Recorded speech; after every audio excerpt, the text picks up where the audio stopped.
We're getting ready for kindergarten. Today, we're practicing rhyming. When your child can hear that the end of words rhyme, they can decode new words. This builds the foundation for reading. You'll need the picture cards from your kindergarten readiness kit. I'm going to show you 3 picture cards, okay? We have pan, fan, sock. Which 2 words rhyme? Pan and fan. Superstar! Let's do another one because you're so smart. Ready? Let's move these ones away.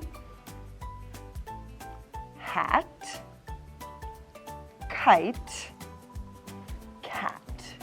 Which 2 rhyme? Hat and cat. Superstar, smarty pants. High five. Awesome. Check out pages 14 and 15 in your parent guide for more activities to practice rhyming. You can also practice rhymes anytime with your child.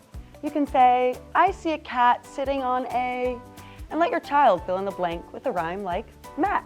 Happy learning! You can register for kindergarten for the upcoming school year and receive your free kindergarten readiness kit by visiting palmbeachschools.org/kindergarten.